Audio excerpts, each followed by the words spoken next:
représenter le monde en binaire. Dans cette capsule vidéo, nous allons voir comment nous pouvons utiliser le binaire pour représenter tout type d'informations. Pour décrire le monde que nous percevons et dans lequel nous vivons, nous pouvons utiliser des images, du son, du mouvement, mais nous traitons également des idées, des récits, des mesures que nous pouvons transcrire sous forme de texte, mais aussi de nombres.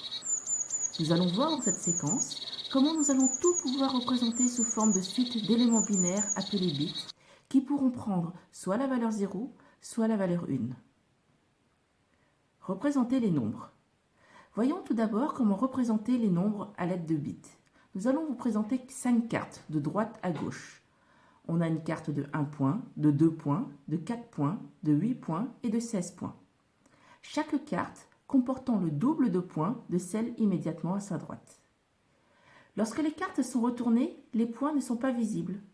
Chaque carte représente la place d'un bit. On écrira 0 lorsque la carte est retournée et que ces points ne sont pas visibles, et 1 lorsque la carte montre sa face visible. Par exemple ici, toutes les cartes sont retournées.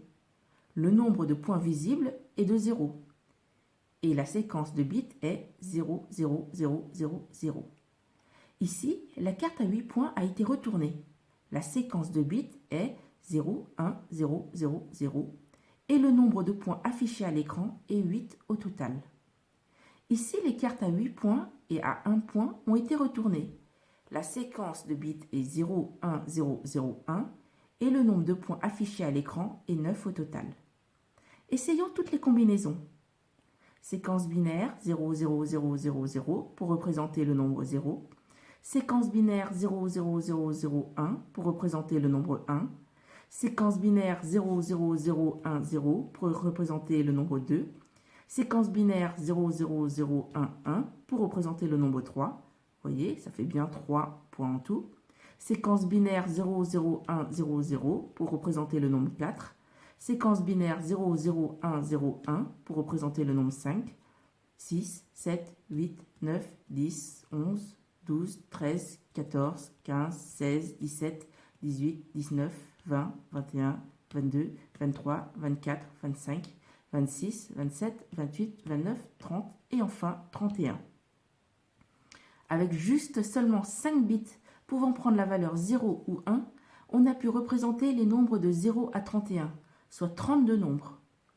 Avec plus de bits, par exemple avec 6 bits seulement, on peut compter de 0 à 63. Et avec 8 bits, on peut représenter jusqu'à 256 nombres. Avec 16 bits, 65 536 nombres. Et 32 bits suffisent pour pouvoir compter jusqu'à plus de 4 milliards. Par exemple, cette séquence de 32, 0 et 1 représente le nombre 3 536 15 067.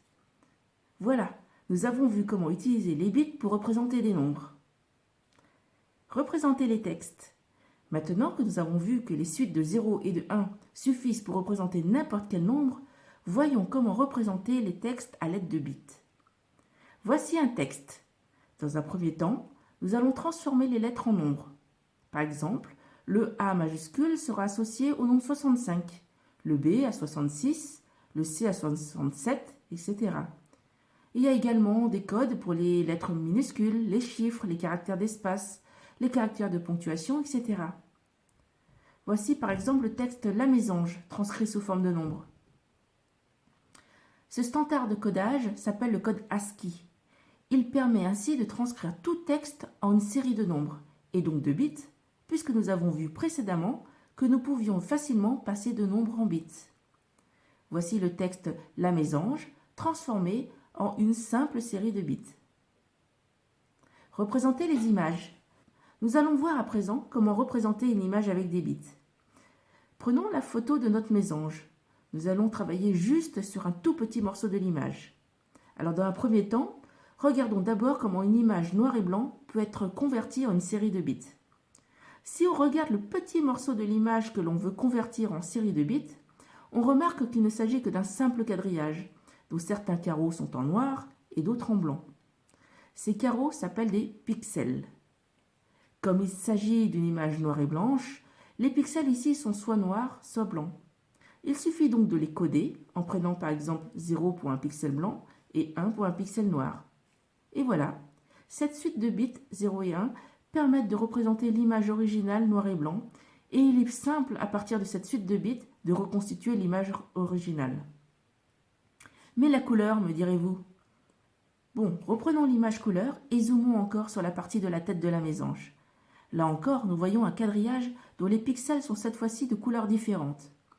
Comment représenter les couleurs? Alors en réalité, une couleur est un mélange de 3 couleurs élémentaires, rouge, vert et bleu. Par exemple, ce pixel gris-bleu est un mélange de 127 de rouge, de 145 de vert et de 169 de bleu.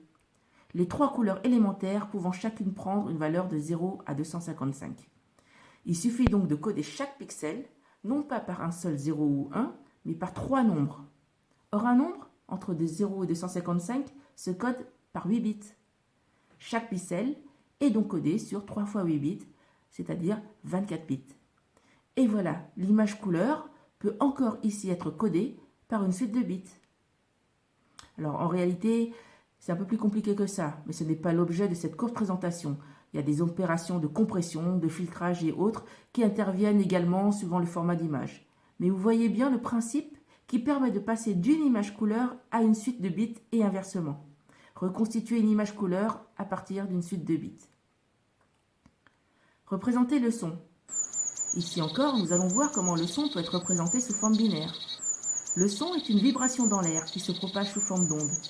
Il existe plusieurs façons de les modéliser, mais nous pouvons pour simplifier dire que pour chaque temps, une valeur peut être associée à l'intensité du son à ce laps de temps.